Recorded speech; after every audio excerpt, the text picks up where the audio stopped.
Top quality और consistent performance के लिए सिर्फ सिल्वर पंप नाम याद रखना।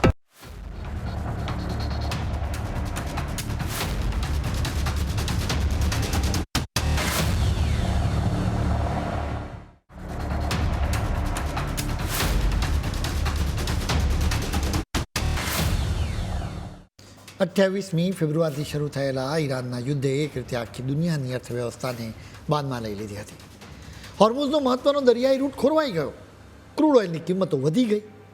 આપણા દેશ માટે વાત કરીએ ને તો ડોલર સામે ભારતીય રૂપિયો નબળો પડી ગયો. ભારતને પણ અનેક રીતે યુદ્ધના કારણે મોટી અસર થઈ. હવે ભારત સહિત આખી દુનિયા રાહતનો શ્વાસ લઈ શકશે. આ યુદ્ધનો અંત લાવવા માટે અમેરિકા અને ઈરાન હવે કરારની ખૂબ નજીક પહોંચી ગયા છે. પાકિસ્તાન આ મામલે મધ્યસ્થી કરી રહ્યું હોવાની વાત છે અને ત્યાંના સૂત્રોનું માનીએ તો બંને દેશો વચ્ચે માત્ર એક પાનાના મેમોરેન્ડમ પર સહમતિ બનવાની તૈયારીમાં છે. આ સમાચાર સૌથી પહેલાં અમેરિકન મીડિયા હાઉસ એક્સિયોસ દ્વારા બહાર પાડવામાં આવ્યા અને હવે પાકિસ્તાની સૂત્રોને ટાંકીને અનેક આંતરરાષ્ટ્રીય એજન્સીઓએ પણ આ વાતને સાચી ગણાવી છે. જો આ સમજૂતી થઈ જશે તો ખાડી દેશોમાં શાંતિ સ્થપાશે અને તેની સીધી અસર દુનિયાભરમાં ક્રૂડ ઓઇલની કિંમતો પર પણ જોવા મળશે. આ સમજૂતી વૈશ્વિક ટેન્શનને એક ઝાટકે ખતમ કરી શકે છે. આમ તો અમેરિકા તરફથી હવે એવા સંકેતો મળવા લાગ્યા હતા કે લાંબા સમયથી ચાલી રહેલું યુદ્ધ હવે અંતના આરે છે. અમેરિકાના વિદેશમંત્રી માર્કો રૂબિયોએ ગુરુવારે વહેલી સવારે એક મોટી જાહેરાત કરી. તેમણે સ્પષ્ટ શબ્દોમાં જણાવ્યું કે ઓપરેશન એપિક ફ્યુરી હવે સત્તાવાર રીતે પૂરું થઈ ગયું છે. ખુદ ડોનાલ્ડ ટ્રમ્પે સોશિયલ મીડિયા પર આ અંગે એક મોટી જાહેરાત કરીને દુનિયાને ચોંકાવી દીધી.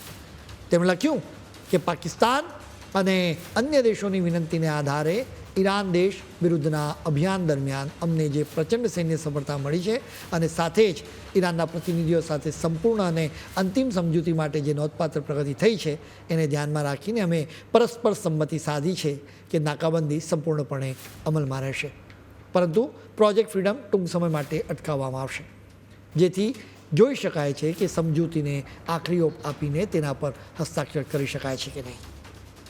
હવે એ સમજીએ કે આ આખી ડીલમાં છે શું અને તેનાથી શું બદલાવા જઈ રહ્યું છે.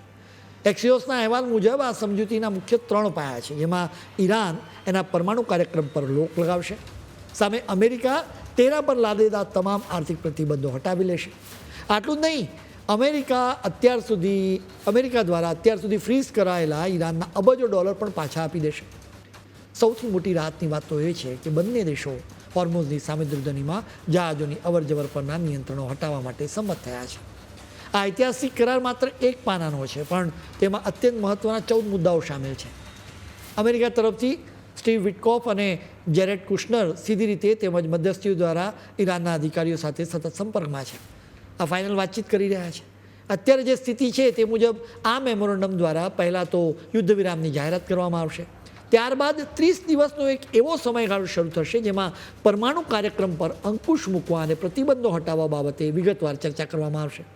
આ 1 મહિના દરમિયાન ઈરાન દરિયાઈ માર્ગો પરથી પોતાની પકડ ઢીલી કરશે અને અમેરિકા પણ પોતાની નૌકાસેનાની નાકાબંધી ધીમે ધીમે ઓછી કરશે. જોકે અમેરિકાએ એ પણ સ્પષ્ટ કરી દીધું છે કે જો આ વાટાઘાટોમાં કોઈ વિઘ્ન આવશે ને તો તેમની સેના ફરીથી નાકાબંધી કે સૈન્ય હુમલા શરૂ કરવા સક્ષમ છે. આ આખા ખેલમાં હવે ચીનની ભૂમિકા સૌથી મહત્ત્વની બની ગઈ. બુધવારના દિવસે ઈરાનના વિદેશ મંત્રી અબ્બાસ અરાગચી બીજિંગ પહોંચ્યા. તેમણે ચીનના ટોચના રાજદ્વારીઓ સાથે મુલાકાત કરી. આ બેઠક એવા સમય થઈ જ્યારે ડોનાલ્ડ ટ્રમ્પ પોતે થોડા દિવસોમાં ચીનના રાષ્ટ્રપતિ શી જિનપિંગને મળવા બીજિંગ જઈ રહ્યા છે. ઈરાન અને ચીન વચ્ચેની આ નિકટતા સાબિત કરે છે કે બંને દેશોના સંબંધો કેટલા ગાઢ છે. એક તરફ ટ્રમ્પની મુલાકાતની તૈયારીઓ ચાલી રહી છે અને બીજી તરફ ઈરાન સાથે મળીને ચીન કોઈ ખીચડી પકાવી રહ્યું છે. પહેલી નજરે જોતા યુદ્ધ પૂરી કરવાની દિશામાં ઘટનાઓ ડોનાલ્ડ ટ્રમ્પ માટે પીછેહટ જેવી લાગી રહી છે. ટ્રમ્પે પ્રોજેક્ટ ફ્રીડમ ખૂબ જ ગાજવીજ સાથે શરૂ કર્યો હતો, જેમાં અમેરિકાના વિનાશક જહાજો અને ફાઇટર જેટ્સનો કાફલો ઉતાર્યો.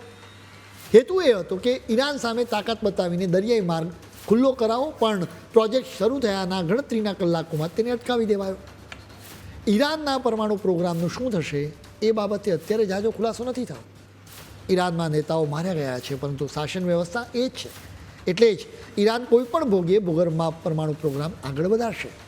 એટલે જ જોખમ તો છે જ, અને સાથે જ આ તબક્કે યુદ્ધ પર ફૂલ સ્ટોપ એ ટ્રમ્પ માટે પીછેહઠ છે.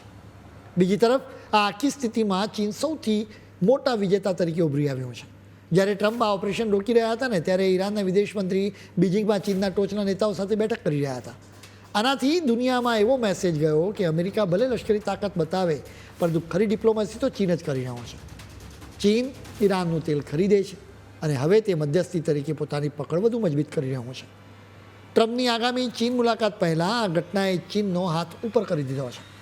હવે ચીન વેપાર અને ટેકનોલોજી જેવા મુદ્દાઓ પર અમેરિકા પાસે પોતાની શરતો મનાવી શકશે.